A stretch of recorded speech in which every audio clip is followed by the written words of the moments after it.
ስልክ እንድትደውይ ያደረገው ያለሽበትን ቦታ ለመለየት ሲል የመንግስት የደህንነት ኃይል ነው እኮ። እናም የስልኩን ባለቤት ስምና አድራሻ ሲያገኙ በእኩለ ሌሊት ፖሊስ አካባቢውን ከቦ መመንጠር ጀመረ። አንቺን በቦታው ሲያጡሽ ያገኙትን ሁሉ አሰሩ። ያለ ርኅራኄ ሁሉንም መግረፍና ማሰቃየት ጀመሩ። በዚህ ምክንያት የቄስ ቡትሮስ ወንድም መከራውን መቋቋም ስላልቻለ አንቺን አሳልፎ ለመስጠት አሰበ። ወደ ማርሚና ገዳም በመጓዝ አንቺን አምጥቶ ሊሰጣቸው ተስማማ። አንቺን ያሳፈረበትን መኪና በሚከታተሉት ሁለት የደህንነቶች መኪና ታጅቦ ነበር።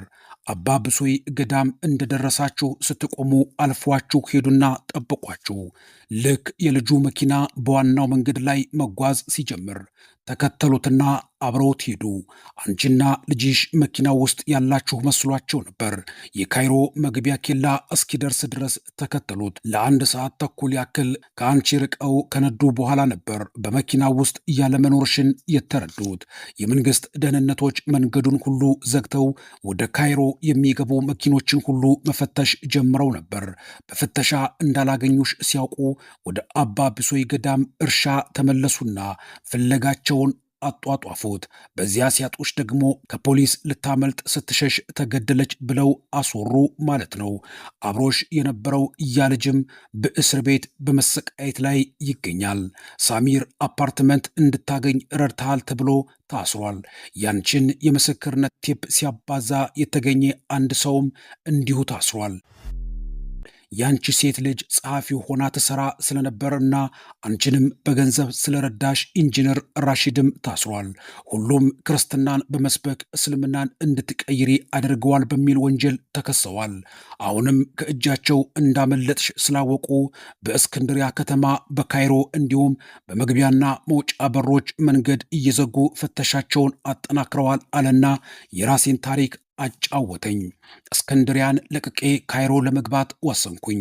ሁሉም ለእኔ እንደሚሆን አድርገህ የምታከናውን አንተ ነህ።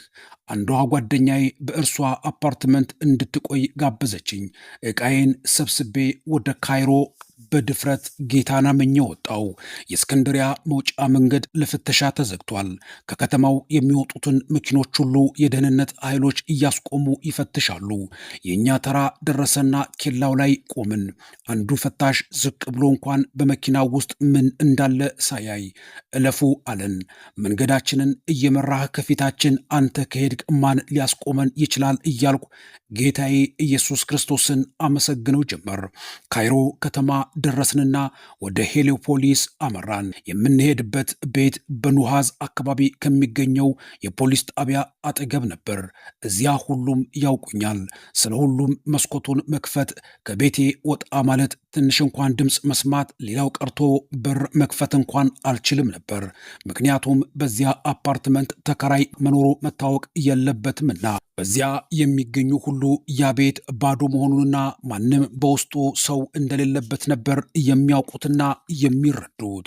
አሁን ቀናት ቀርፈፍ እያሉ ነበር የሚጓዙት። ከባድ የሆነ ጭንቀት ተጫጭኖኛል። ታላቋ ልጄ አብራኛለች። አብረን ከግብፅ ለመውጣት ወስነናል።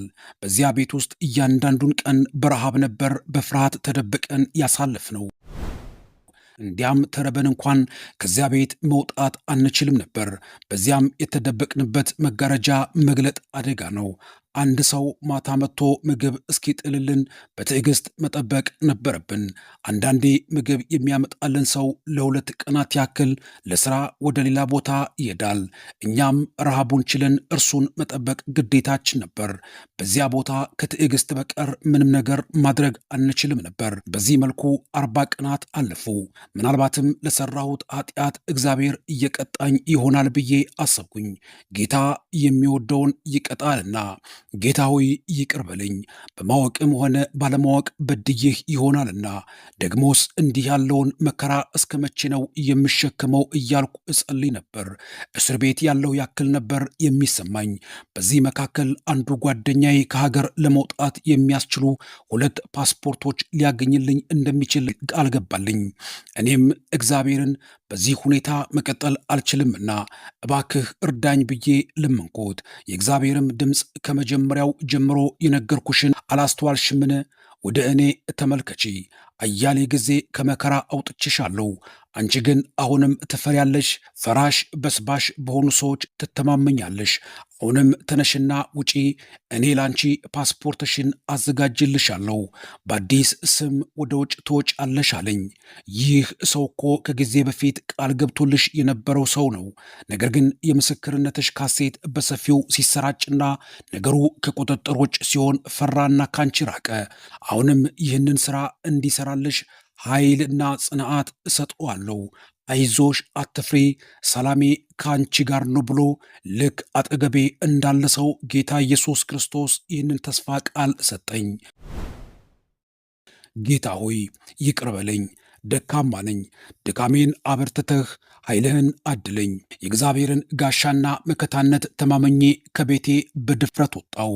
ስሜና ፎቶዬ በከተማዋ ከካይሮ እስከ እስክንድሪያ ድረስ ማደኛ ወጥቶብኝ ፎቶዬ በሚዲያና በከተማዋ በሙሉ ትፈለጋለች ተብሎ ተጥለቅልቋል። ለዚያ ጓደኛዬ ስደውልለት ትናንት እያሰብኩሽ ነበር፣ እኔና ቤተሰቤ በአንቺ ጉዳይ ላይ ተወያየንና በጉዳዩ ጸለይንበት።